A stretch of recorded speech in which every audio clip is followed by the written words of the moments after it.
مگر وہی کچھ چاہتے ہیں جو اللہ چاہے۔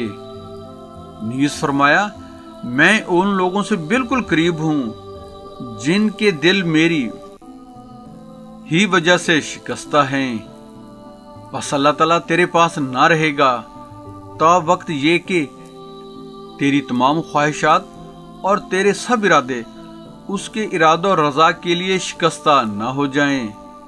لیکن جب تو اپنے ارادوں کو خدا کے ارادوں میں فنا کر دے اور ذات باری تعالیٰ کے سوا اور کسی چیز کی طرف متوجہ نہ ہو تو پھر اللہ تعالیٰ تجھے نئے سرے سے پیدا کرے گا اور تو نئی باطنی صفات کا حامل ہوگا۔ تیرے نفس میں شرک کے محرکات محو ہو جائیں گے اور توحید قلب و دماغ میں راسخ ہو جائے گی، پھر تجھے دیدار الہی حاصل ہوگا۔ یہی معنی ہے انا اندل من کے سرات القلوب کے، یعنی میں شکستہ دل لوگوں سے بہت قریب ہوں۔ حدیث قدسی میں وارد ہے میرا بندہ مومن ذکر و عبادت کی کثرت سے میرا قرب چاہتا ہے حتیٰ کہ وہ مجھے بہت محبوب ہو جاتا ہے، اور ربط کامل سے میں اس کے کان ہو جاتا ہوں جس سے وہ سنتا ہے، میں اس کی آنکھیں ہو جاتا ہوں جن سے وہ دیکھتا ہے، میں اس کی زبان ہو جاتا ہوں جس سے وہ بولتا ہے، میں اس کے ہاتھ بن جاتا ہوں جن سے وہ پکڑتا ہے، اور میں اس کے پاؤں بن جاتا ہوں جن سے وہ چلتا ہے۔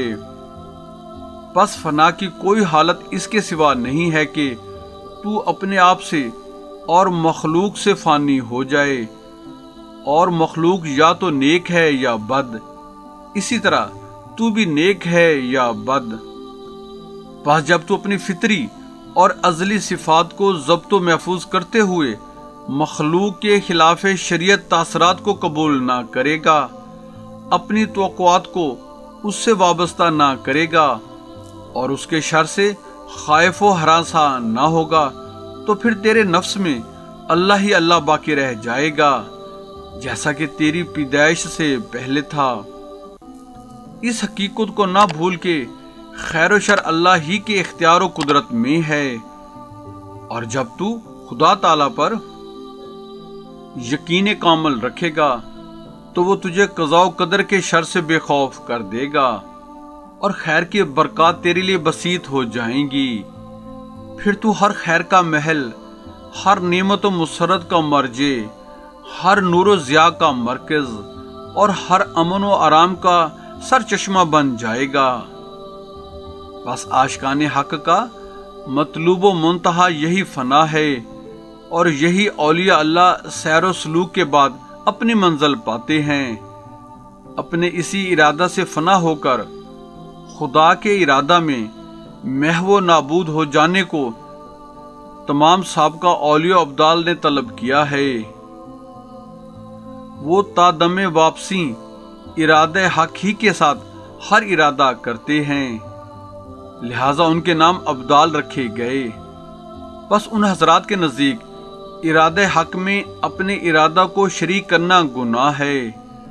ہاں، سہو و نسیان، مجذوبیت اور غلبہ حال و خوف کی صورت میں ان سے کوئی بے اعتدالی ہو گئی ہو یا ہونے کا احتمال ہو تو اللہ تعالیٰ انہیں خبردار و متنبہ کر دیتا ہے اور وہ اس سے باز آ جاتے ہیں اور ساتھ ہی توبہ و استغفار کرتے ہیں، کیونکہ فرشتوں کے علاوہ خواہش و ارادہ سے کوئی معصوم نہیں۔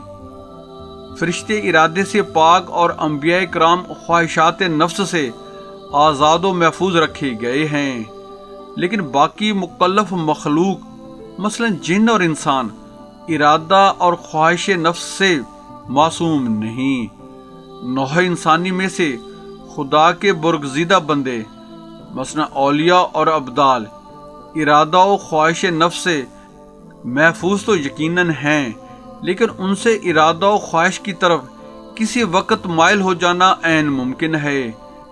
لیکن خدائے پاک اپنی رحمت خاصہ سے بیداری میں انہیں وہ لغزش جتلا دیتا ہے اور بروقت تدارک کر کے تلافی آفات کر لیتے ہیں۔ بہرکیف نفس امارہ کی خواہشات سے انحرافی توحید کی تکمیل ہے۔ دعا ہے اللہ تعالی ہمیں نفس امارہ کی خواہشات سے منحرف ہونے کی توفیق نصیب فرمائے، آمین۔ جزاک اللہ دعاؤں کی درخواست ہے۔ اگر آپ ہمارے YouTube channel Islam TV by بہیجی پر نئے آئے ہیں تو ہم آپ سے ملتمس ہیں ہمارے چینل کو سبسکرائب کر کے بیل آئیکن پر کلک کر لیں، آل کو چیک ان کر لیں، ہماری ویڈیوز کو اپنے حلقہ احباب میں شیئر کریں۔ جزاک اللہ۔